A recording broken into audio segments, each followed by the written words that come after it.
Palakkad MLA. Rahul മാങ്കൂട്ടത്തിനെതിരെയുള്ള കേസും അറസ്റ്റും നിയമവിരുദ്ധമാണെന്ന് നിയമവിദഗ്ധർ. നിലവിൽ register ചെയ്ത കേസ് കോടതിയിൽ നിലനിൽക്കില്ലെന്നും എഫ്ഐആറിന്റെ നടപടിക്രമങ്ങൾ ഉൾപ്പെടെ നിയമപരമല്ലെന്നുമാണ് നിയമവിദഗ്ധരും ഉന്നത പോലീസ് ഉദ്യോഗസ്ഥരും പറയുന്നത്. വിദേശത്തു താമസിക്കുന്ന അതിജീവിതയുടെ പരാതി പ്രകാരമാണ് രാഹുലിനെതിരെ പോലീസ് ലൈംഗിക പീഡന കേസെടുത്തത്. ഭാരതീയ ന്യായ സംഹിത 173(3) പാലിക്കാതെയാണ് എഫ്ഐആർ എന്നാണ് നിയമവിദഗ്ധർ വിലയിരുത്തുന്നത്.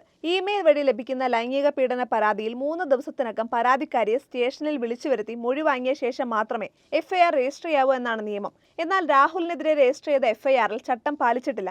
ഇത് നിയമവിരുദ്ധമാണെന്നാണ് അഭിഭാഷകരും സർവീസിൽ നിന്ന് വിരമിച്ച മുതിർന്ന IPS ഉദ്യോഗസ്ഥരും ചൂണ്ടിക്കാട്ടുന്നത്. അതിജീവിതയുടെ പരാതിയിൽ നിലവിൽ പോലീസ് രജിസ്റ്റർ ചെയ്ത എഫ്ഐആർ ഭാരതീയ ന്യായ സംഹിത 173(3)ന് വിരുദ്ധമാണെന്നാണ് തിരുവനന്തപുരം വഞ്ചിയൂർ കോടതിയിലെ മുതിർന്ന അഭിഭാഷകൻ ഡോക്ടർ ക്ലാരൻസ് മിറാൻഡ അഭിപ്രായപ്പെടുന്നത്. അതിനാൽ രാഹുലിനെതിരെയുള്ള കേസും അറസ്റ്റും റിമാൻഡും നിയമവിരുദ്ധമാണ്. പ്രതി മേൽക്കോടതിയിൽ ഇക്കാര്യം ബോധ്യപ്പെടുത്തിയാൽ ജാമ്യത്തിന് അവകാശമുണ്ടാകും. ഭാവിയിൽ കേസ് നിലനിൽക്കില്ല എന്നുമാണ് അദ്ദേഹം വ്യക്തമാക്കുന്നത്.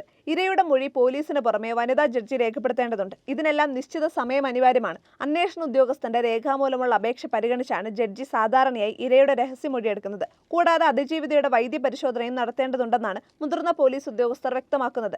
എഫ്ഐആർ രജിസ്റ്റർ ചെയ്ത ശേഷം പ്രതിക്കെതിരെയുള്ള ശക്തമായ തെളിവ് ശേഖരിക്കേണ്ടതുണ്ട്. എന്നാൽ രാഹുലിനെതിരെയുള്ള കേസിൽ തിടുക്കം കാട്ടിയത് ഭാവിയിൽ കേസ് ദുർബലമാകാൻ കാരണമാകുമെന്നാണ് സർവീസിൽ നിന്നും വിരമിച്ച ഉന്നത പോലീസ് ഉദ്യോഗസ്ഥരുടെ വിലയിരുത്തൽ. രാഹുലിനെതിരെ രജിസ്റ്റർ ചെയ്ത കേസിൽ പോലീസ് നടപടിക്രമങ്ങൾ പാലിച്ചില്ലെന്ന് മുൻ സംസ്ഥാന പോലീസ് മേധാവി TP സെൻകുമാർ സോഷ്യൽ മീഡിയയിലൂടെ വിമർശിച്ചിരുന്നു. പോലീസിന്റെ നടപടിക്രമങ്ങളിലെ വീഴ്ചകൾ കേസ് ദുർബലമാകാൻ ഇടയാക്കുമെന്നും അദ്ദേഹം വിമർശിച്ചിരുന്നു. ഇതേ തുടർന്നാണ് ഈ വിഷയത്തിൽ നിയമവിദഗ്ധർ നിലപാട് വ്യക്തമാക്കിയത്.